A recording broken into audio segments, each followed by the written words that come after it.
السلام علیکم ورحمۃ اللہ۔ ایک دن بادشاہ نے اپنے 3 وزیروں کو دربار میں بلایا اور تینوں کو حکم دیا کہ تینوں ایک ایک تھیلا لے کر باغ میں داخل ہو اور وہاں سے بادشاہ کے لیے مختلف اچھے اچھے پھل جمع کریں۔ وزیر بادشاہ کی اس عجیب حکم پر حیران رہ گئے اور تینوں ایک ایک تھیلا پکڑ کر الگ الگ باغ میں داخل ہو گئے۔ پہلے وزیر نے کوشش کی کہ بادشاہ کے لیے اس کی پسند کے مزیدار اور تازہ پھل جمع کرے اور اس نے کافی محنت کے بعد بہترین اور تازہ پھلوں سے تھیلا بھر لیا۔ دوسرے وزیر نے خیال کیا کہ بادشاہ ایک ایک پھل کا خود تو جائزہ نہیں لے گا کہ کیسا ہے اور نہ ہی پھلوں میں فرق دیکھے گا، اس لیے اس نے بغیر فرق دیکھے جلدی جلدی ہر قسم کے تازہ اور کچے اور گلے سڑے پھلوں سے اپنا تھیلا بھر لیا۔ اور تیسرے وزیر نے سوچا کہ بادشاہ کی توجہ صرف تھیلے کے بھرنے پر ہی ہوگی، اس کے اندر کیا ہے اسے بادشاہ نہیں دیکھے گا۔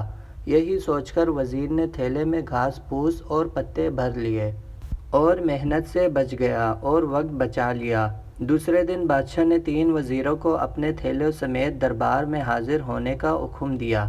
جب تینوں دربار میں حاضر ہوئے تو بادشاہ نے تھیلے کھول کر بھی نہیں دیکھے اور حکم دیا کہ تینوں کو ان کے تھیلوں سمیت 1 ماہ کے لیے دور دراز جیل میں قید کر دو۔ اب اس دور دراز جیل میں تینوں کے پاس کھانے پینے کے لیے کچھ نہیں تھا سوائے اس تھیلے کے جو انہوں نے جمع کیا تھا۔ اب پہلا وزیر جس نے اچھے اچھے پھل چن کر جمع کیے تھے وہ مزے سے اپنے انہی پھلوں پر گزارا کرتا رہا، یہاں تک 1 ماہ بآسانی گزر گیا۔ اور دوسرا وزیر جس نے بغیر دیکھے تازہ خراب تمام پھل جمع کیے تھے، اس کے لیے بڑی مشکل پیش آئی۔ کچھ دن تو تازہ پھل کھا لیے لیکن پھر کچے اور گلے سڑے پھل کھانے پڑے جس سے وہ بہت زیادہ بیمار ہو گیا اور اسے تکلیف اٹھانی پڑی۔ اور تیسرا وزیر جس نے اپنے تھیلے میں صرف گھاس پھوس ہی جمع کی تھا وہ کچھ دن بعد ہی مر گیا کیونکہ اس کے پاس کھانے کو کچھ نہ تھا۔ اب آپ اپنے آپ سے پوچھیں آپ کیا جمع کر رہے ہیں؟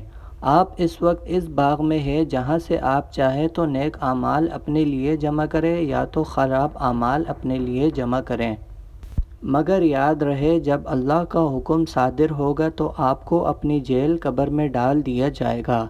اس جیل میں آپ اکیلے ہوں گے جہاں آپ کے ساتھ صرف آپ کے اعمال کی تھیلی ہوگی جو آپ نے جمع کیا ہوگا، وہی آپ کو وہاں کام دے گا۔ تو آج تھوڑی محنت کر کے اچھی اچھی چیزیں یعنی نیک اعمال جمع کر لیں اور وہاں آسانی اور آرام والی زندگی گزاریں۔ اگر ویڈیو اچھی لگی ہو تو ویڈیو کو لائک کریں، چینل کو سبسکرائب کریں۔ جزاک اللہ۔